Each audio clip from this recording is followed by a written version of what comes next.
여러분, 날씨도 굉장히 덥고 어제 밤에는 비가 아주 많이 왔습니다. 비 피해는 없었는지 모르겠습니다. 제가 현재까지 한 100여 개의 동영상을 올렸는데 50개 정도 올리고 나서 역사 휴식 시간 1이라는 이제 녹화를 했습니다. 100여 개 정도 올렸기 때문에 역사 휴식 시간 이제 두 번째 녹화를 한번 해볼까 합니다. 그래 역사 휴식 시간 1번에 제가 무슨 이야기를 했는지 찾아봤어요. 찾아보니까 제 동영상의 문제점에 관한 이야기를 했습니다. 제 문제점이 뭐 몇 가지가 있는데 그 중에 하나가 재미가 없다. 재미가 없다는 거. 두 번째 동영상 문제점은 위대한 한국, 자랑스러운 우리 역사가 없다. 뭐 이런 것들이 이제 지적이 됐어요. 그런데 제가 얼마 전에 제 동영상에 올라온 댓글을 보고 깜짝 놀랐는데 그 댓글을 쓰신 분이 재미있다, 우리 역사가 자랑스럽다 이렇게 쓰시는 거예요. 저는 전혀 생각을 못하던 댓글에도 정말 놀랐습니다. 이분이 정말로 재미있어서 재밌다고 쓰신 것인지 정말로 자랑스럽다고 느꼈어서 자랑스럽다고 쓰신 건지 그건 모르겠어요. 그렇지만 저는 재미있다, 자랑스럽다 쓰신 걸 보고 정말 놀랍기도 했지만 굉장히 기뻤습니다. 그 다음에 이제 제 책에 관해서입니다. 제가 지금까지 4권의 책을 발간했어요. 이게 맨 처음에 나온 겁니다. 이것을 테마로 하더라도 제가 역사를 더 공부하고 더 쓸 걸 상상을 못했어요. 그 다음에 두 번째 나온 책이 이겁니다. 요 책이고 세 번째 나온 책이 요거예요. 이 책. 그 다음에 가장 최근에 나온 책이 이 책입니다. 사만사 제외제명은 여기서 끝납니다. 여기서 끝나고 이제 앞으로 나올 것은 목지국사와 사로국사를 써보는 거예요. 목지국사는 이제 삼국사에 삭제가 되어 있습니다. 그 삭제된 목지국사를 복원하는 거, 그게 목지국사. 사로국사는 우리 역사책을 보면은 통일전 신라사 한 750년이 절반이 없어요. 그러니까 1대 박혁거세부터 16대 흐레이사금까지 절반이 없어요. 정기신라 절반이 없고 16대까지 17대 내무리사금부터 나옵니다. 신라사 절반이 없어졌는데 그 없어진 신라사 절반에 관한 역사를 써보고 싶습니다. 제 생각입니다. 근데 제 책에 관해서도 뭐 여러 가지 말씀을 하십니다. 제가 제일 가까운, 저와 제일 가까운 사람에게는 이 책이 좋으면 많이 팔릴 텐데 당신 책 안 팔리지 않느냐, 그 이유는 책이 안 좋기 때문에 안 팔리는 것이다. 생각하면 틀린 말도 아닙니다. 뭐 그것도 틀린 말 아니, 뭐 책이 좋은 책이면 더 팔리겠죠. 아무튼 뭐 그건 그렇고, 제가 지금 어디를 녹화했냐면 3세기 중반에 대성동 고분군 이제 녹화를 하는데, 근데 미주이사금의 즉위 과정까지 설명했습니다. 이 미주이사금의 즉위까지 했는데, 한국사 데이터베이스를 보면 무슨 뭐 소백산맥에 살던 김씨 일족이 신라 왕이시라고 혼인을 했는데 마침 뭐 처음에 그 사람이 아들이 없어가지고 사위로서 왕에 올랐다. 야, 이게 말이 됩니까? 아무리 뭐 옛날 얘기고 우리가 모른다고 하지만 역사가 상식 범위를 이렇게 벗어나면 안 된다고 봅니다. 그런 일은 안 일어납니다. 자, 그 다음에 이제 이 미추이사금 즉위의 배경에 관해서 제가 광구검 기공비 얘기를 했는데, 광구검 기공비 또는 무구검 기공비로 합니다. 마찬가지예요. 거기에 전쟁에 참여한 위나라 군대 그 7개 아문 지도자가 나와요. 그러니까 오환선비계 유목민족 군단 부족 7개가 전쟁에 참여를 합니다. 그 중에 제일 큰 제1 아문이 이제 광구검과 왕기가 따라갔던 거고요. 그 다음에 북경에서 7개 아문이 전부 동시 출발하는 게 아니고 7개 부족이 흩어져 있어요. 각각 출발해 가지고 요소에서 모이는 겁니다. 요소에서 모여서 요동으로 가서 이제 첫 번째 전투가 시작된 것이 비리수가에서 그 동초왕이 대패를 한 전투입니다. 네, 거기에 7개 아문의 지휘관 이름이 이제 나오는데 중간에 잘렸어요. 중간은 그 첫 번째 나오는 이름이 제1아문 지휘관이 그 토구 장군 위오한선호입니다. 이 사람은 구르돈이에요. 구르돈으로 당시 오한선비에게 전체 족장입니다. 뭐 구르돈은 확실하고, 두 번째 제2아문 지휘관이 위구장군 도정후예요. 위구장군 도정후가 누구냐에 관해서 저는 어떻게 추정했냐면, 처음에 사금 때 서구로에게 청혼한 외왕이에요. 서구로가 이제 서구란에서 물러났지만 신라인의 절대적인 존경을 받고 있었어요. 그래, 외왕이 변한책을 통일했어요. 통일한 다음에 변한의 왕이 되려고 보니까 변한 사람들이 그렇게 왕이 되는 게 아니다. 어떻게 왕이 되느냐? 강력한 소국과 혼인 동맹을 맺어야 된다. 그럼 어디에 맺느냐? 우리는 이전에 신라와 2번이나 혼인 동맹을 맺었다. 신라의 누굽니까? 지마의 사금, 마달라의 사금. 그래서 백성들이 인정할 때 당시 변한왕, 변한즉 대왕이 되는 것이다. 그리고 그러면 신라 누구 혼인해야 되냐? 첨예의 사금. 그게 무슨 첨예의 사금이 왕이냐예요. 그 선비족 군대에 옹립돼 가지고 앉아 있는 허수아비 왕이지. 신라인의 존경을 받는, 정말로 우리 가야인들이 보기에 이 사람이 진짜 신라왕이다. 서구로와 혼인해라. 서구로와 혼인해서 서구로를 우리 편으로 만들 수 있으면은 당신이 변한왕이 되는 것이다. 이런 이제 그 얘기를 하게 됩니다.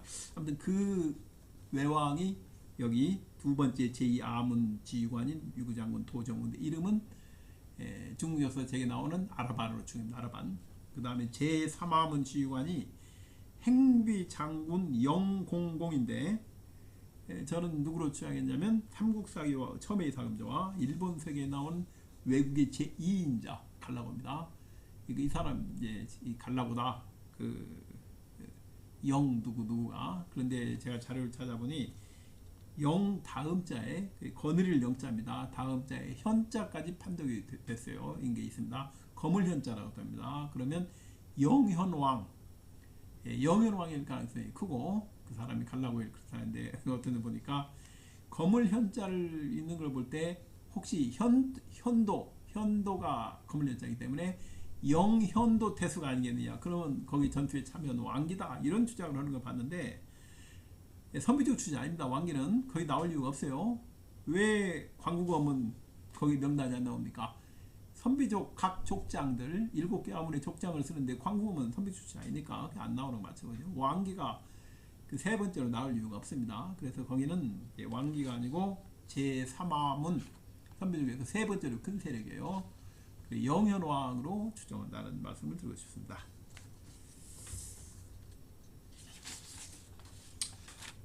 자, 역사 연구가 상식에서 벗어나면 안 된다는 얘기를 하고 있는데, 그에 관한 우리 상식에 관한 이야기를 몇 번 해보겠습니다. 고구려사에서 이렇게 고구려 본들을 처음 읽는 사람은, 그 초기에 3대 왕에 대해서 태조왕은 119세를 죽었고, 차대왕은 95세를 죽었고, 신대왕은 91세를 죽었고, 왕권에 거의 근접했던 당시 명림다부는 113세를 죽었다고 하는데, 이게 말이 되느냐? 이게 말도 안 되는 얘기를 쓰고 있다. 삼국사기가 이렇게 얘기를 합니다. 근데 삼국사기를 잘 읽으면 어떻게 되세요? 그렇게 안 쓰고 안 하네요. 삼국사기를 잘 읽어보면 태조왕은 7세에 즉위하여 75세에 죽었어요. 차대왕은 32세에 즉위하여 76세를 죽었고, 신대왕은 33세에 즉위하여 47세를 죽었고, 명림답부는 55세에 정변을 일으키고 69세를 죽었습니다. 신대왕이 이 47이라는 조금 아까운 나이로 돌아가신 걸 제외하고는 하루 이상을 접어요. 하루 이상을 접다. 역사는 합리적이어야 됩니다. 아니, 삼국사기 어디에 글 써 있습니까? 제 책을 보십시오. 여기 있습니다. 제 책을 보시면은 삼국사기 이렇게 써놨구나 바로 알 수 있어요. 또 한번 보겠습니다. 삼국유사가 김수로왕을 150년 제외했다고 하는데 이게 말이 됩니까? 책 잘 봐야 돼요. 책을 잘 못했어요. 삼국사기와 삼국유사를 잘 보면 수로왕은 서기 42년부터 106년까지 만 64년 재위했습니다. 조금 오래 재위한 건 사실이지만은 64년 재위는 그렇게 이상한 게 아닙니다. 수로왕은 20대 초에 왕이 됐어요. 왕이 되고 허황옥과 결혼을 합니다. 그리고 돌아가기 직전에 삼국사에 뭐라고 합니까? 연로했다. 굉장히 나이가 많았다. 그래서 20대 초에 왕이 돼가지고 64년 재위하고 80대 중반에 돌아가신 거예요. 별로 이상할 게 없습니다. 또 하나 예를 듭니다. 삼국사기는 7세기 사람인 김유신이 1세기 사람인 남가야 시조 수로왕의 12세 손이라고 하는데 22세 손이면 몰라도 어떻게 12세이면 500명에 12명이 될 수 있느냐. 이거 말이 안 되는 얘기다. 그리고 이 얘기 제기합니다. 500년에 12명은 안 되죠. 그런데 그 남가야, 지금 김해에 위치했던 금관가야입니다. 금관가야사는 어떻게 되냐면 삼국사에 보면 처음에 1, 3세기에 기록이 나오다가 3, 5세기까지 기록이 없다가 5, 6세기에 다시 기록이 나와요. 그래서 3분도 있습니다. 그러니까 가야사 500년이 앞에가 정기가야, 중간이 변질한 시대 약 200년이 있고 이제 다시 후기가야 있어요. 근데 그 삼국사에는 어떤 책이에요? 목지국 통치기. 목지국이 뭡니까? 무한진한 변화 녹성된 나라예요. 그 변질한 시기 3, 4세기 200년을 빼버린 겁니다. 빼버리기 때문에 이제 그러면 됩니까? 500년이 아니고 300년이죠. 300년에 12세에서는 가능합니다. 그래서 이제 목지국 관련해서 200년을 빼버린 것이지 별로 이상한 게 아니라는 겁니다. 충분히 가능한 거예요. 근데 가야사는 그 빼버린 변질한 시대 3, 4세기 200년 정도가 전성기예요. 엄밀히 따지면 3세기 후반에서 4세기까지 150년이 전성기입니다. 전성기라는 건 뭐냐면 삼국사기 같은 문헌으로 보나, 그 다음에 낙동강유역의 고고학적인 유물 수준으로 보나, 그 다음에 3세기 후반에서 4세기까지 한 150년 동안에 신라를 압도해요. 신라에 비해서 문헌상으로나 고고학적으로나 국력이 훨씬 강한 나라였습니다. 그 다음에 이 삼국사기를 처음 읽는 사람은 뭐 어떻게 합니까? 이 문무왕, 삼국통일을 이룩한 문무왕의 의가를 기록한 삼국사기의 남가야 기록을 보고 뭐라고 합니까? 이야, 법흥왕 19년 532년에 금관가야가 망했구나. 그런데 망할 때 보니까 금관가야 왕실이 보물을 신라에 바치고 항복에서 무혈로 통합이 됐구나. 그리고 금관가야 마지막 왕인 김구의 세 번째 아들이 김유신의 할아버지인 김무력이구나. 따라서 문무왕의 의가가 금관가야 왕실이구나. 이렇게 생각할 수 있습니다. 그런데 어때요? 잘 읽어보면 삼국사기는 전혀 다른 이야기를 하고 있어요. 하마터면 속을 뻔했습니다. 심지어 저도 처음에 속을 뻔했어요. 실제는 전혀 다른 이야기를 하고 있는데 어떤 얘기를 하고 있습니까? 제 책을 보십시오. 제 책을 보시면은 삼국사기는 여기 있나요? 삼국사기는 금관가야 멸망에 관해서 이런 얘기를 하지 않아요. 전혀 다른 이야기를 하고 있습니다. 언제 시간이 되면 한번 다룰 겁니다. 다음에 또 이제 상식과 관련된 얘기 또 하겠습니다. 삼국사기 신라본기에 아달라이 사금 20년인 173년에 비미오 사신이 왔다 기록하고 있는데, 비미오는 삼국지 동전으로 나온다 이겁니다. 외여왕. 그렇게 비교할 때 아달라이 사금 20년인 173년에 비미오 사신이 왔다는 것은 비미오와 생존 연례가 맞습니다. 뭐 생물학적으로 뭐 문제가 있습니다. 이런 얘기를 합니다. 그러면 우리는 뭐라고 할 수 있습니까? 우리는 이렇게 됩니다. 비미오는 147년생으로 신라 아달라이 사금의 사신을 보내는 173년에 26살이었습니다. 이렇게 얘기를 할 수 있어요. 당시 26살이었습니다. 하나 이상한 건 없어요. 어떤 논문을 보니까 외국 대란이 180년경에 일어났다 이렇게 얘기를 하고 있어요. 그럼 우리는 뭐라고 합니까? 외국 대란은 173년에 발생해서 6년간 지속되다가 178년에 끝나고 179년에 비묘가 야마토 왕으로 즉위했습니다. 우리는 이렇게 설명할 수 있어요. 또한 삼국사기는 2세기 173년에서 178년 사이에 있었던 외국 대란의 원인에 관해서 아주 상세히 설명하고 있어요. 이 삼국지 통일전의 외조도 외국 대란의 이유는 안 나옵니다. 이유는 오로지 삼국사기에만 나와요. 자세한 내용은 제 책을 보시기 바랍니다. 그 다음에 또 어떤 분이 내이사금 14년인 209년에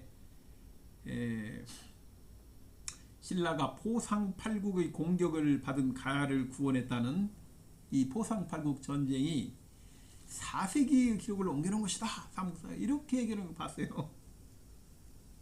그러면 이제 저는 이제 묻고 싶어요. 아니 가야가 공격을 받는데 신라가 가야를 왜 도와줍니까? 무슨 이유로 도와줘요? 그러면 대개 설명을 못합니다. 삼국사가 있어요. 신라가 가야를 도와줬다는 얘기는 무슨 얘기예요? 두 나라가 군사 동맹을 맺고 있다는 얘기입니다. 군사 동맹이 무슨 얘기예요? 혼인 동맹을 맺고 있다는 겁니다. 그래서 신라 공주가 가야 왕비인 거예요. 그럼 어떻게 봐요? 포상팔국 전쟁 이전에 신라와 가야가 봄에 화친한 사실이 있는 걸 봐야 합니다. 봄에 화친이 국혼이기 때문에 그래요. 그 봅니다. 그러면 어디 나옵니까? 내이사금 6년 봄 2월에 봄이야 돼요. 서기 201년입니다. 봄 2월 가야국이 화친을 청해왔다. 봄의 화친은 국혼이에요. 이때 이제 신라 내이사금의 딸이 이 가야로 20품왕이에요. 시집을 가는 겁니다. 그러면 우리 국혼의 경우에 그 내이사금 딸이 혼자 가는 게 아니고 그 공주를 비롯한 친척들 여러 일가들이 같이 가요. 그러면 받는 쪽에서는 그 같이 온 친척들을 어떻게 합니까? 고위직을 줘요. 여러 직위를 줘가지고 지배층에 흡수하는 겁니다. 그래서 그때 같이 온 신라인들이 가야의 지배층에 흡수되는 거예요. 또 이런 경우도 있어요. 이 비유왕, 백제 비유왕도 신라와 혼인합니다. 실제 신라의 동에 눌지마립간인가 혼인하는 거. 이때도 눌지마립간의 딸이 백제로 시집을 오는데 왕족들이 신라 여러 왕족들이 같이 와요. 같이 오면은 어떻게 합니까? 그들에게 관직을 주어서 백제 지배층에 흡수합니다. 그 대표적인 사람이 누굽니까?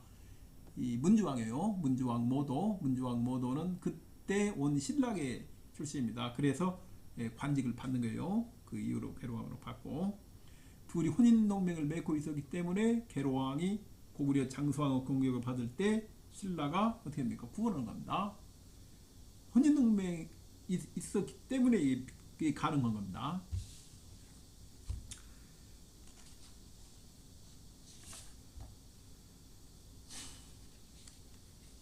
(201년에) 화친이에요. 201년에 가야가 신라와 국혼을 맺는 것으로부터 뭘 알 수 있어요?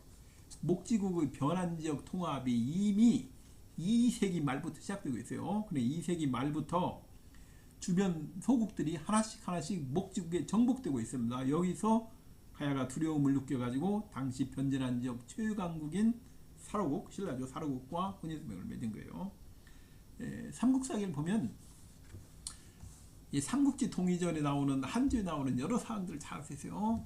삼국지 통일전, 후한서 통일전, 삼국지 마찬가지예요. 후한서 통일전은 광구검 전쟁 이전, 삼국지 통일전은 광구검 전쟁 이후로 한쪽은 3세기 전반, 3세기 주반 좀 달라요. 약간 후한서가 빠른데 마한 50여 국이 있습니다. 그런데 삼국지 통일전을 봐가지고는 도대체 마한 50여 국이 어떻게 형성되는지 모릅니다. 삼국사기를 읽어봐야 아하 마한 50여 국이 언제 어떻게 해서 이렇게 목지국 통치하에 들어가기 때문에 정확히 알 수 있어요. 삼국사기를 보면 마하는 이제 하나씩 목지국의 그 소국이 되는데 크게 세 차례에 걸쳐서 만들어집니다. 첫 번째가 서기 9년이에요. 서기 9년 이 대동강 평양에서 내려온 마한이 목지국에서 멸망시킵니다. 목지국이 금강유교에 있던 마한을 멸망시키고 어떻게 합니까? 그 마한 땅을 여러 소국으로 나눠요. 서로 나눠가지고 담로입니다. 각 담로 하는 거예요. 그 다음에 두 번째는 언제예요? 165년입니다. 165년에 한강유역을 나눠요. 여러 개 소국으로 나눠가지고 각 통치자를 임명해서 담로하는 거예요. 그때 이제 그 한강유역에 잘라가지고 소국으로 나눠서 그 되는 과정이 나와 있는데 이게 초고왕과 구수왕입니다. 그 다음에 세 번째 마지막으로 완성되는 것은 227년에 영산강유역이 마지막으로 이제 백제 담로가 되는 거예요. 백제가 목지국이죠. 목지국의 국명이 백제입니다. 목지국 영산강유역을 마지막으로 흡수해서 10여 개의 소국으로 나눠 가지고 흡수하는 거예요. 그래서 마한 50여 국의 국가 체제가 3세기 초에 완성이 됩니다. 후한서는 이제 그걸 보여주는 거죠. 삼국지동의전 보는 거. 변진한도 마찬가지입니다. 진한이 어떤 과정을 통해서 진한 12국이 만들어지고 변화는 어떤 과정에서 변진 12국이 만들어지는가, 순서가 어떻게 되느냐, 삼국사에 아주 상세히 기록하고 있어요. 그래서 삼국사에만 보면은 아하 어떻게 해서 삼국지 동의전의 한조가 형성이 되는가를 알 수 있어요. 삼국지 봐서는 모릅니다. 삼국사기를 봐야 우리가 알 수 있어요.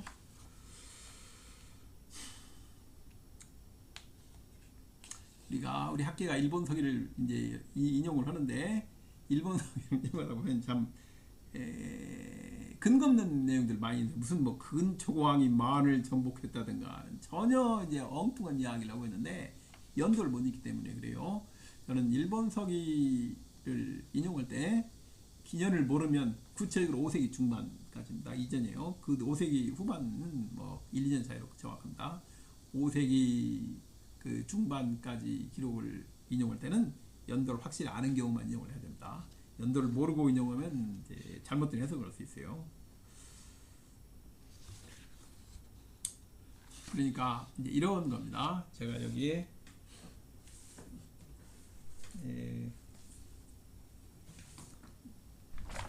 책을 가지고 왔어요. 이 책인데, 이 책은 책의 삼국사인데 원문이 없어요. 번역만 되어 있습니다. 그냥 역사에 대해서 재미로 삼국사에 뭐가 적혀 있는가 보자, 이런 사람은 봐도 되지만 공부한 사람은 절대로 이런 책은 사면 안 됩니다. 원문이 없는 책은 보면 안 돼요. 예를 들면 이제 백제본기를 보면 삼국사기 백제본기에 사냥을 두 가지 표시합니다. 하나가 엽자, 하나가 천자. 엽은 말 그대로 짐승을 잡는 축제고, 저는 뭐예요? 저는 군대를 이끌고 사냥터에 나가니까 사냥을 핑계댄 정치적인 행위예요. 네, 전혀 다릅니다. 어떤 우리가 삼국사이든 뭐든 마찬가지예요. 역사책을 볼 때 원문이 없다, 그럼 보면 안 됩니다. 그 반드시 원문이 있어야 돼요. 그래서 이렇게 보다가 왜 말이 안 되는데 보면 오역이에요. 이 동북아 역사제에서 나온 그 역주 일본서기도 마찬가지입니다. 이제 한글로 된 걸 보다가 오역이네, 왜 이렇게 되지? 보면은 오역입니다. 대부분. 물론 이 세상에 오역 없는 책은 없어요. 하지만 아무튼 원문이 없는 책은 안 됩니다. 다음에 이제 한국사 데이터베이스에서 다운받은 백제의 대외관계라는 겁니다. 책의 한 챕터예요. 백제의 대외관계. 이것도 이제 앞에 책이랑 마찬가지로 저보다 한 세대 앞에, 한 10년 정도 앞에 분이 쓰셨는데, 중국 왕조 관계입니다. 주로 중국 왕조 관계인데 쭉 자료를 정리하고 옆에다 이제 자기 해석을 썼어요. 해석은 제가 볼 때는 대부분 틀렸습니다. 대부분 틀렸는데, 이분 시대에는, 물론 이제 이분은 오래전에 은퇴했는데, 이분 시대에는 뭐 이 정도까지 하면 됐다고 합니다. 충분해요. 이 책도 마찬가지인데, 이 책의 저자가 전라도 천년사 토론회에서 기성학계를 대표해서 나오셨습니다. 이분도 은퇴하셨어요. 평생 삼국사기만 연구한 분입니다. 삼국사기를 이제 번역하고 밑에다가 각주를 달았어요. 각주가 자신의 의견인데 제하고는 다 틀렸어요. 대부분 틀렸는데, 이분은 되게 멋있을 때 삼국사기를 어느 정도 이해하고 있었구나, 이제 거의 알 수 있는데, 이 각주를 쓸 때 이 얘기는 어디도 나온다 어디도 나온다 여기에 뭐가 있다 이런 건 상관이 없는데 자기 의견을 쓴 거 그런 건 이제 많이 틀렸습니다. 이 부분은 그래도 우리나라 역사학자 중에서 삼국사기 번역서라도 낸 사람이 많지 않아요. 예, 비록 공부하는 사람을 위한 책이 아니지만 일반인을 위한 책이라도 이런 책을 냈다는 것까지 충분하다고 합니다. 그 다음 일은 우리가 하면 돼요. 우리가 받아서 서고 그 다음 우리가 다 못한 일은 우리 다음에 오는 사람이 할 거예요. 이런 식으로 이제 역사가 발전되고 가는 겁니다. 뭐 누가 나타나서 전체를 완성하고 이런 일은 이제 없다고 봅니다.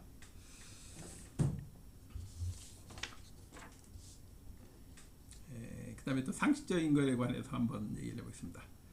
실제도 얘기를 한번 해볼게요. 실제도 명문의 맨 뒷부분에 뭐가 나오냐면 백제 왕세자 기생성음 고위외왕 지조 전시후세 이런 구절이 나옵니다. 어디 보니까 이거 뭐라고 해석했습니까? 외왕 지위를 위하여 이 칼을 만들었으니 후세에 전하여 보여라. 한번 생각해 보겠습니다. 칼을 전시후세가 되려면 어떻게 돼요? 칼을 받으면 내가 왕이 돼야 됩니다. 외왕이. 그런데 칼에다 특정인의 이름을 딱 적으면 특정 외왕, 이 사람만 외왕인 거예요. 그러면 그 전시후세가 되겠어요? 다음 외왕, 그 다음 외왕이 그 칼을 왜 가지고 있습니까? 자기하고 아무런 관계가 없는데 버리죠. 그러니까 전시후세를 쓰려면 거기에 특정인의 이름을 쓰면 안 되는 겁니다. 특정 외왕의 이름을. 아주 상식적인 얘기입니다. 그러면 이제 뭐가 틀렸느냐? 이제 이 두 가지가 틀렸는데 고위외왕, 고로 외왕으로 책봉하니 위자는 뭘 위헌다는 얘기가 아닙니다. 봉헌다는 얘기예요. 첫 번째 용법에서 거기가 틀렸고 두 번째 지조를 잘못 읽었어요. 지조란 무슨 말입니까? 상관의 명을 받든다 이런 얘기입니다. 지조 전시. 그래서 여기서 상관은 뭐예요? 백제 왕세자예요. 그러니까 백제 왕세자의 명을 받들어 이런 뜻이에요. 무슨 지조가 뭐 지를 위하여 만들다. 이건 정말로 옥편도 찾아보지 않은 이건 정말 그런 일이라고 봅니다. 기본적인 한문 체크를 안 해본 거라는 얘기죠. 그 다음에 또 무슨 얘기를 하냐면 실지도 만든 날짜를 새겨놨다는 겁니다. 그래서 실지도를 만든 날짜라는 게 도대체 뭐냐 이게요. 우리가 칼을 어떻게 합니까? 왕이 외교부서 장에게 얘기하겠죠. 뭐 앞으로 보내야 되니까 만들어라. 그러면 외교부서 장이 뭡니까? 공방의 책임자한테 지시하는 겁니다. 지시할 때 어떻게 돼요? 실제로 표면에 쓸 글자를 공방에서 마음대로 씁니까? 아니죠. 외교부서에서 전문가들이 쓰는 거죠. 줍니다. 그러면 공방의 장이 가지고 와서 기술자를 모아서 기술자 중에서 이 헐사람을 고르는 거예요. 그래서 뭐 언제까지 만들어라. 만든 겁니다. 그 다음에 어떻게 해요? 글자를 새긴 다음에 다시 이제 뭐 또 달고 장식도 완성해요. 완성해서 공방의 책임자에게 줍니다. 그러면 거기서 합격 불합격 해야지. 불합격이면 다시 만드는 것이고 합격이면 됩니까? 외교부서 장이 가는 겁니다. 그 외교부서 장이 보고 다시 검사하겠죠. 불합격이면 공방 장한테 또 다시 만들어라. 합격이면 가지고 왕한테 바치는 겁니다. 그럼 왕이 보고 됐다 합격이다. 그리고 외국에 보낼 사신한테 주는 거예요. 그러면 칼을 만든 날짜란 게 뭡니까? 칼에다 글자를 새긴 날입니까? 아니면 완성해서 공방의 장에게 주는 날이에요? 아니면 공방의 장이 잘 포장해서 외교부서의 장에게 주는 날이에요? 아니면 외교부서의 장이 왕에게 주는 날입니까? 보통 이렇게 얘기하면 그야 기술자가 글자를 새겨넣는 날이 아닐까요? 그러면 그 날짜가 하루 먼저가 하루 바뀌면은 공방의 기술자가 자기 마음대로 글자를 새겨낼 수 있습니까? 국서에 외교문서에 말이 안 되는 얘기입니다. 정말 말이 안 되는 얘기예요. 실지도를 만든 사람이 누굽니까? 중국의 대우나 만든 사람이 누구예요? 그 수양제입니다. 수양제가 만드는 거예요. 실지도 만든 사람 누구예요? 그건 백제 왕세자가 만든 거예요. 거기에 대해서 우리가 혼동을 안 됩니다. 그 만든 사람은 대운하는 수양제, 그 다음에 실제로는 백제 왕세자 이렇게 되어야 됩니다.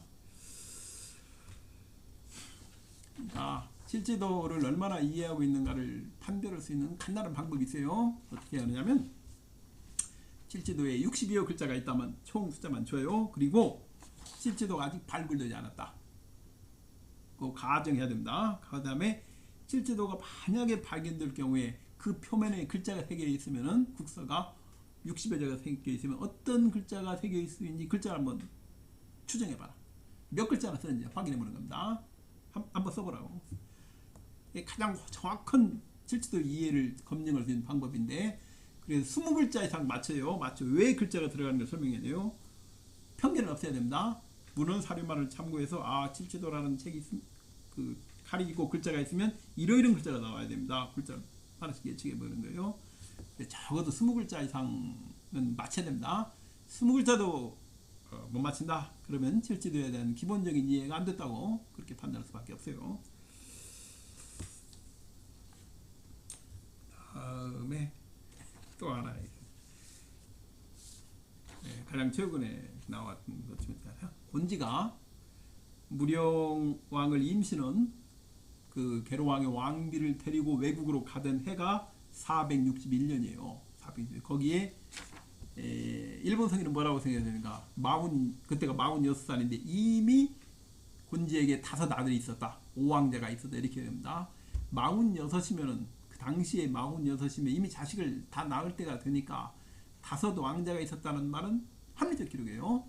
그런데 그걸 어떻게 해석하니까 46살까지는 자식이 없다가 무령왕을 데리고 외국으로 간 46살 넘어서 곤지가 5 아들을 두었다는 얘기입니다. 이건 역사 이전에 생물학적인 상식을 벗어나는 얘기예요. 그런 얘기를 하면 안 됩니다. 정말 참 상식을 벗어나는 얘기예요. 이런 상식을 벗어나는 이야기들이 수없이 많습니다. 한국사 데이터베이스에도 보다 보면은 뭐 엄청나게 많아요. 그 다음에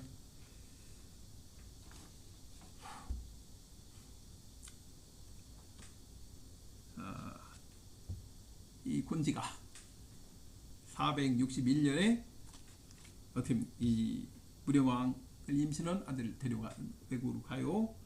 그리고 461년에 외국의 왕세자 흥으로부터 유송의 사신이 갑니다.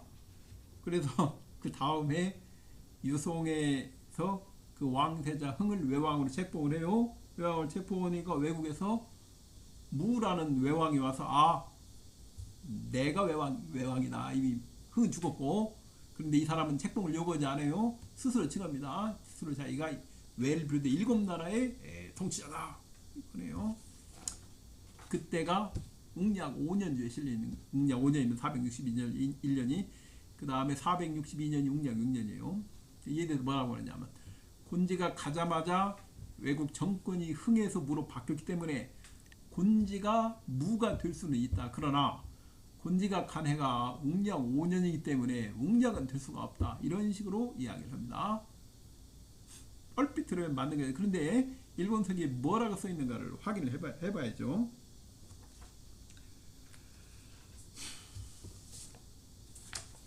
앞에 5년 동안 그 웅약, 앞에 5년 동안 웅약 1년에서 곤지가 할 때까지 어떤 얘기가 있어요? 왕실 여인들밖에 없습니다. 왕실 여인들밖에 없고, 웅약이 최초 국사, 왕으로서 국사를 보는 건 뭐예요? 그 오국 월지백제예요.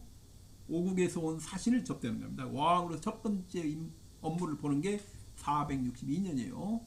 그 앞에는 왕실의 여인들밖에 없고, 예를 들면 이런 게 나옵니다. 지진원이라는 백제 여인을 부정하다는 이제 핑계로 불태워 죽이는 게 있어요. 그런 것이 나오는데, 이건 어떻게 된 것이냐 하면은, 우선 지진원이라는 여자를 불태워 죽였다는 기록이 사실인지 아닌지 어떻게 확인합니까? 그야 뭐 일본서기에 적혀 있으니까 뭐 이름도 나오고 그러지 않아요. 그게 아닙니다. 그에 해당하는 기록이 삼국사기와 삼국유사에 나와요. 삼국유사와 삼국사기를 보고 지진원을 불태워 죽였다는 기록이 사실이구나, 이렇게 확인한 겁니다. 삼국사기 어디에 이 해당하는 기록이 나올까요? 삼국유사 어디에 이 해당하는 기록이 나옵니까? 나옵니다. 그 나중에 내용이 긴데 제가 설명을 드리도록 하겠습니다. 응신이 언제 죽고 인덕이 언제 왕이 됩니까? 응신이 403년 2월에 죽어요. 봄 2월에 웅습을 정벌하다 화산에 맞아 죽어요. 그리고 404년에 응신의 아들인 토도칠왕자가 왕이 돼요. 왕이 돼서 처음으로 하는 일은 뭐예요? 고구려 사신을 접대하는 것입니다. 외교권은 최고 통치자가 하는 거기 때문에, 그래서 404년에 토도칠왕자가 고구려 사신을 처음 접대하는데, 그게 최초의 고구려 기록입니다. 일본석에. 고구려 사신이 막 화가 참 나세요. 항의 사신인 거예요. 막 화가 나가지고 표를 가지고 왔는데 뭡니까? 외국의 잘못을 지적한다, 뭐 이런 것을 합니다. 그러더니 막 토도칠왕자가 보더니 무례하다, 예가 없다에 가서 뭐 찢어버렸다, 국서를, 뭐 이런 얘기가 나옵니다. 그게 언제입니까?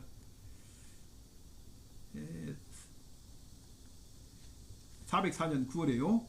404년 9월에 고구려 사신을 접대하는 게 처음인데, 토도칠왕자가 404년에 화가 잔뜩 나서 달려온 고구려 사신을 접대했다는 기록이 사실인가 아닌가를 어떻게 합니까?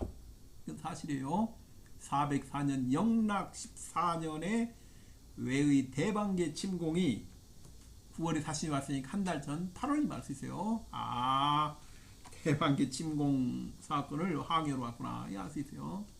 예, 이제 고구려가 충분히 항의할 만한 이유가 있는 겁니다. 전에 관계통항 비문 이해의 수준은 어떻게 되었습니까? 삼국사기는 무설왕 몇 년 몇 월 이렇게 되어 있어요, 기록이. 근데 관계통항 비문은 영락 몇 년 하고 연도만 적혀 있고 달이 없어요. 근데 관계통항 비문에 연도만 적혀 있는 사건 옆에 달을 다 쓰는 거예요. 그 달을 얼마나 쓸 수 있느냐가 관계통항 비문 이해의 기준이 되는 겁니다. 만약 다 쓸 수 있다, 그럼 그 사람은 다 이해한 거예요. 저도 예전에 제 동영상 보여드렸는데, 저도 다는 못 씁니다. 제가 못 쓰는 것들이 있어요. 그리고 어떻습니까? 404년에 왕이 됐는데 토도칠왕자 태자가 5년 동안 공립이 안 돼요. 그러니까 408년에 왕인을 비롯한 외국 지배층이 토도칠왕자를 강제 퇴위시켜요. 강제 퇴위시키고 인덕을 옹립합니다. 그래서 인덕 원년이 409년이에요. 이렇게 되는 겁니다. 그러니까 457년에 관군장군 우현왕 여기가 왕이 됐는데 공립이 안 되는 거예요. 그래서 이제 461년은 어떻게 되었냐, 강제 퇴위도 생각해야 되는 그런 위기에 몰린 겁니다. 그러니까 461년은 관군장군 우현왕 여기가 정말 그 심각한 상황이었어요. 그래서 취한 것이 옛날 자기 선조인 여휘왕의 그 예를 펴가지고 유송의 사신을 보내서 외왕 책봉을 받아가지고 이걸로 공립을 대신하려고 왔던 겁니다. 그런데 우현왕 여기가 유송의 사신을 보고 누가 놀래겠습니까? 제2인자인 정로장군 좌현왕 여군이 가장 놀래겠죠. 만약에 우현왕 여기가 외왕 책봉을 보면 누구부터 치겠어요? 맨 먼저 그 좌현왕 여군부터 죽는 겁니다. 그래가지고 어떻게 하느냐, 461년에 5년째 되느냐, 둘이 목숨을 건 이제 이 둘이 목숨을 건 대결을 보는 거예요. 거기서 백제 자기 그 끈이 없어져요. 배경이 없었던 우현왕 여기는 461년에 유송의 사신을 보내가지고 책봉을 받아서 공립되는 것을 하고, 좌현왕 여고는 아예 차이가 백제로 건너가요. 자기 형이 계로왕이기 때문에. 그래 형 배경으로 가서 임신한 왕비도 있고 임신 안 한 왕비도 있고, 누구를 데려야 혼인 동맹이 되겠어요? 계로왕의 아이를 임신한 사람을 데려와 혼인 동맹이 되겠죠, 당연히. 그리고 임신한 왕비를 달라고 해서 데리고 가서 먼저 옵니다. 이 유송은 책봉을 하는 사신이 오면은 바로 죽는 게 아니에요. 기다렸다 다음에 책봉합니다. 그래서 461년에 외왕세자 흥, 즉 우현왕 여기에 사신이 왔는데 그때 오지 않고 462년에 외왕 책봉을 해요. 졌어요. 그래서 우현왕 여기가 좌현왕 여군에게 져가지고 좌현왕 여군이 승리하는 걸 싹 죽이고, 그러니까 토도칠왕자 태자의 5년 재위기간은 공립이 안 되고 죽었기 때문에 앞에 있는 응신의 제위기간에 흡수되는 겁니다.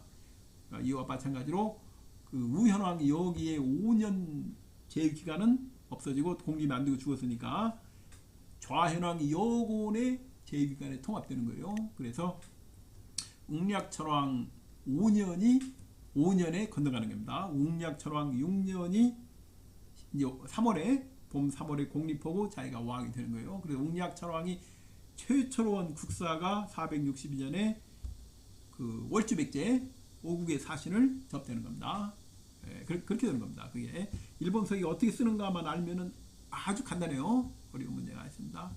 이 월주백제가 나중에 백제가 망한 다음에 어떻게 됩니까? 신라에 통합돼요. 그때부터는 이제 월주신라가 됩니다. 월주신라가 되지 않고 요즘에 인터넷 보면 서신라라면 서신라.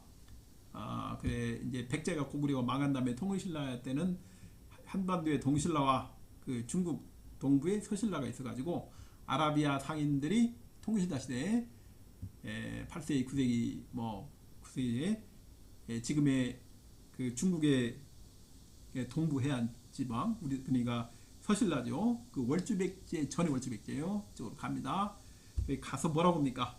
신라에 다녀왔다. 그러니까 아라비아 사신들이 신라에 다녀왔다 하면은 이게 과거의 월주백제인 중국의 동남부인지 양장하류죠. 아니면 이제 한반도의 신라 가능성이 두 가지가 있는 거예요. 두 가지 다를 봐야 됩니다. 근데 월주백제가 오래 가요. 나중에 고려 때는 어떤 일이 벌어지냐면 고려 때는 그 원나라의 백제 이름으로 사실 보냅니다. 그러니까 쿠빌라이 때 야 무슨 백제에서 사신이 와 이렇게 되는 겁니다. 일본 서기 5국이에요. 자 이만하고 다른 얘기는 중요한 게 있어요. 그러니까 왕이 되거나 그러니까 자기가 왕이 되면 그 다음에 즉위입니다. 일본 서기는 원년제예요.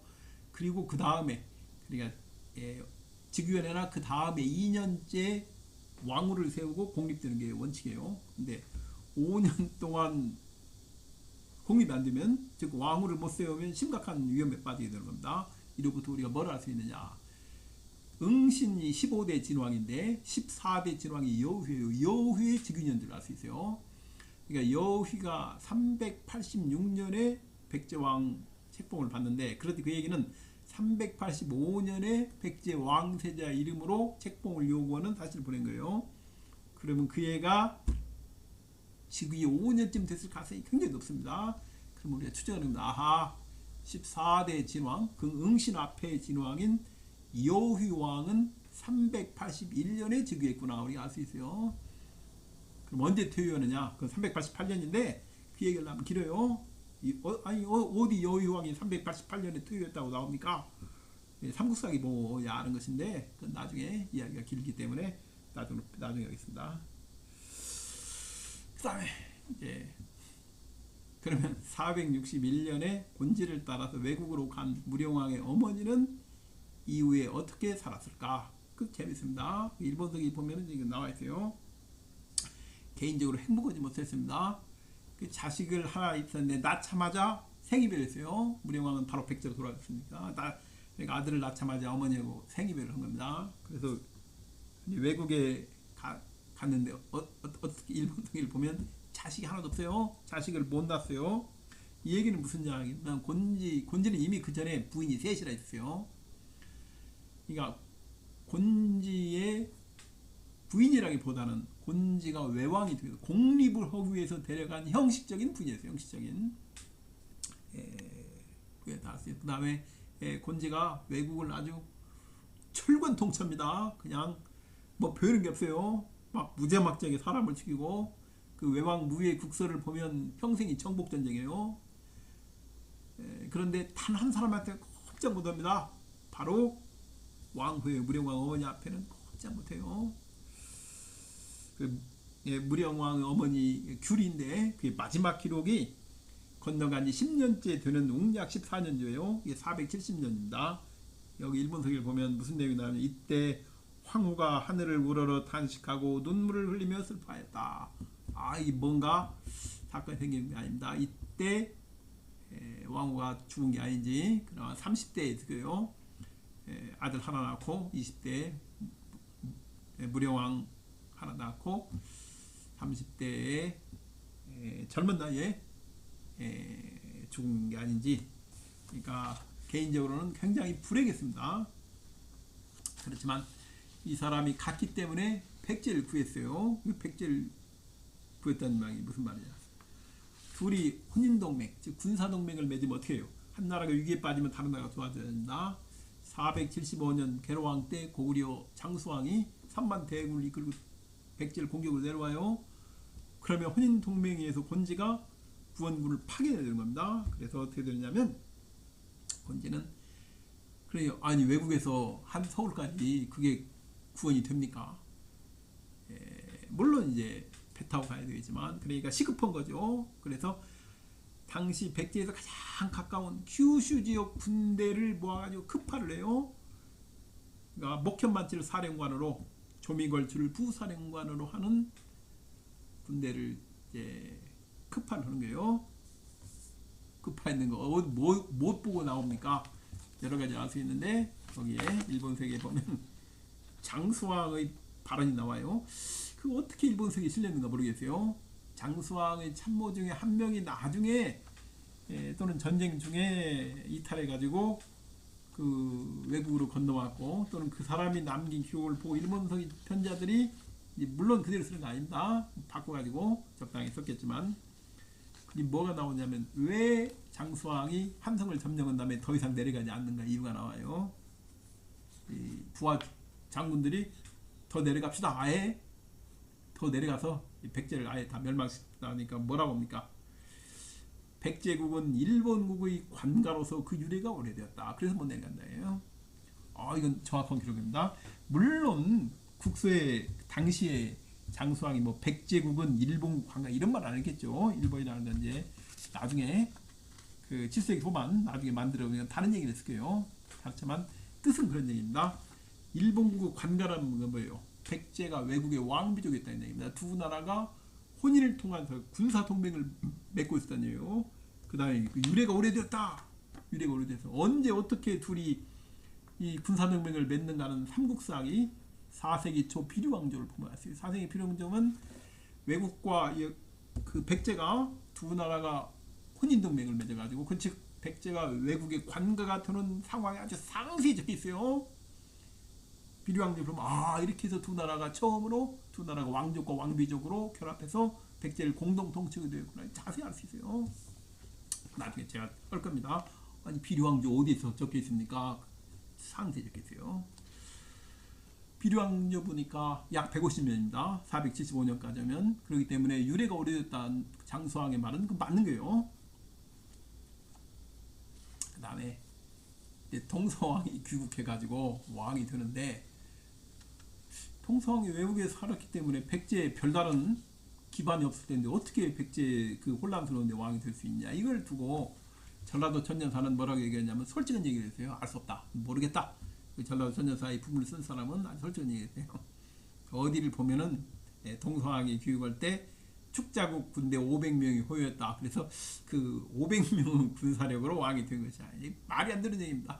500명 데리고 오면 백제 왕이 됩니까? 그게 아니고 자기 아버지 곤지가 급한 규슈 지역 군대 그 규모는 한 10,000명에서 20,000명 될 걸로 봅니다. 그래야 신라에서 데려온 10,000명 대충 더하고 하면은 고구려 3만 대군에 맞설 수 있으니까, 그 규슈에 온 10,000명 내지 20,000명 정도가 그 군대가, 즉 아버지의 군사력을 배경으로 동서왕이 왕이 되는 겁니다.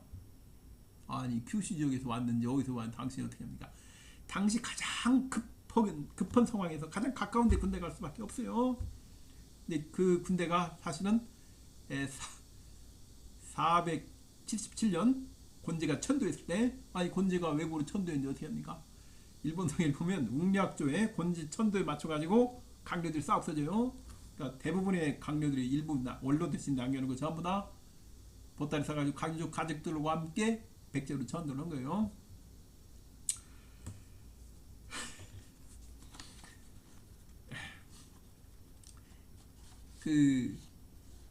그런데 처음에 어떻습니까? 470년 7월에 흑룡이 나타나고 곤지가 죽어요. 그러니까 큐슈 지역에서 데려온 군사력이 패한 겁니다. 누구한테 패했느냐?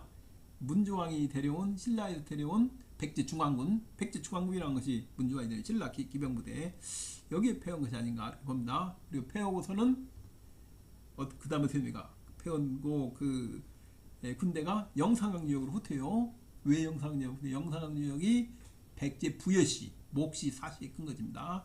그러니까 백제 부여시라는 게 뭡니까? 부여시라는 것이 영산강유역에서 옹관몇 샀던 사람들이에요. 영산강유역에서 옹관몇 샀던 사람들이 나중에 4세기에 목지국의 왕권을 장악하게 되면서 성이 필요해가지고 야, 이 뭘로 성을 삼느냐? 우리가 부여에서 왔으니까 부여시로 하자 이렇게 된 겁니다. 그 영산강유역 성씨가 또 있어요. 목시, 그다음에 사시, 여시회 그렇습니다. 그래서 후퇴예요. 영산강유역. 그래서 영산강유역에서 나오는 전방 후원문이 큐슈 양식입니다.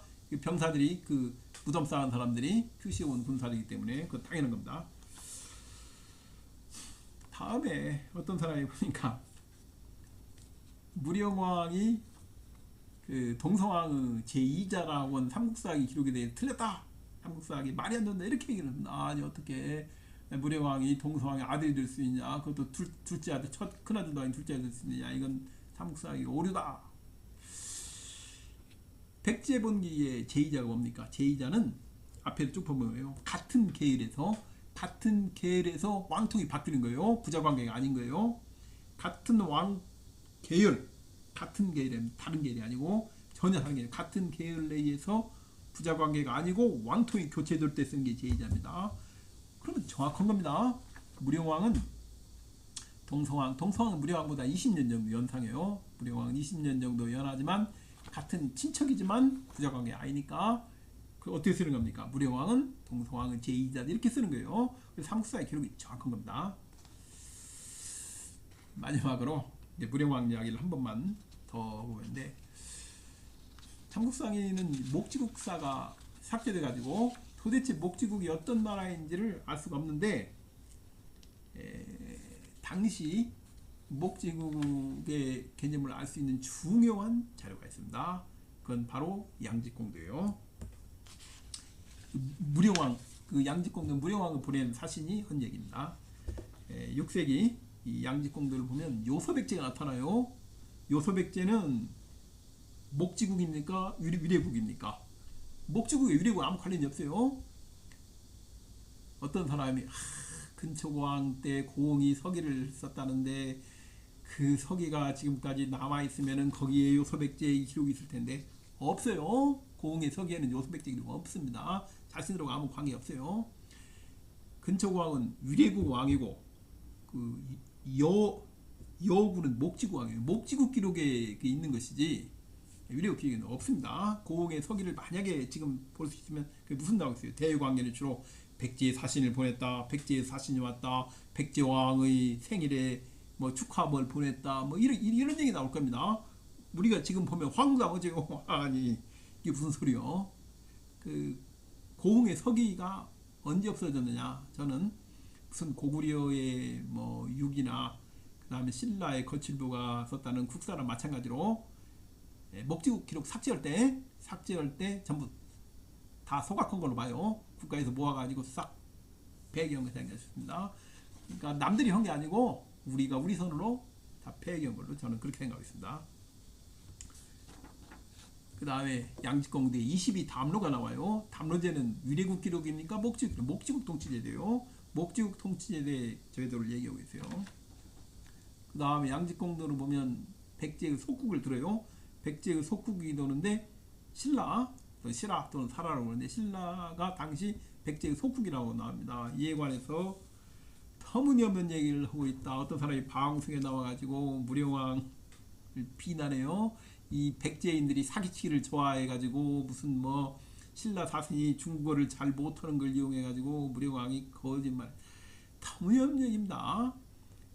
당시에 목지국 기록이 뭐예요? 5세기 일본 서기를 보면 신라는 목지국의 조공하던 나라였어요. 그러니까 4, 5세기에 신라는 맞아요. 목지국의 조공하던 나라의 속국이 맞습니다. 그러니까 이 양직공도의 기록은 목지국 기록인 거예요. 그 다음에 또 뭐가 나옵니까? 이제 갱의강국 다시 강국이 되었다. 아니 백제가 언제 강국했는데 다시 강국이 되는데 3세기에 한반도 중남부를 다 통일했어요. 마한지난 변화를 3세기 통일했기 때문에 3, 4세기 옛날 얘기입니다. 이것도 목지국 입장에서 보아야 갱이강국이라는 것이 이해가 됩니다. 그 다음 또 있습니다. 삼국상에는 무령왕이 언제 죽었다고만 나오지 뭐 언제 장사지냈단 말 안 나와요. 동서왕조 맞다고 서왕조 맞다 합니다. 장사지낸 기록이 없어요. 그런데 무령왕 지석을 보니까 죽은 후 2년 3개월 후에 장사지냅니다. 3년 4개월 넘겨요. 이게 뭐예요? 일본 서기를 보면 당시 외국 왕실 풍습이에요. 외국 왕실이 3년 4개월 하는데 죽으면 2년 감회장에다가 2년 3개월 후에 장사지는 거예요. 그러니까 무령왕은 외국 왕실 법도에 따라, 즉 목지국 왕실 법도에 따라서 장사지는 겁니다. 이게 무슨 뜻입니까? 당시 무령왕 때만 하더라도 백제란 목지국을 의미하는 거였어요. 그리고 무령왕 보고 무슨 저기 무슨 뭐 고이왕이나 무슨 근초고왕, 근구수왕, 뭐 침류왕 물어보면 뭐라고 얘기했습니까? 아 우리 저 북쪽에 있던 지방관들이었다고 이렇게 얘기할 겁니다.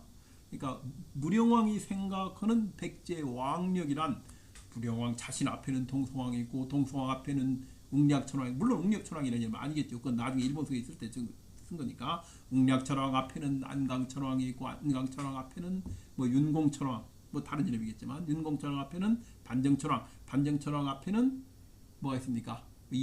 이중천왕, 그 앞에 인덕천왕, 그 앞에 응신천왕, 그 앞에 뭐 여휴왕, 이런 식으로 얘기할 거예요. 이것이 당시 6세기 백제인들이 생각하는 백제사인 겁니다. 그리고 양지공도에 나와 있는 것은 전부 다 목지국 얘기만 나와 있어요.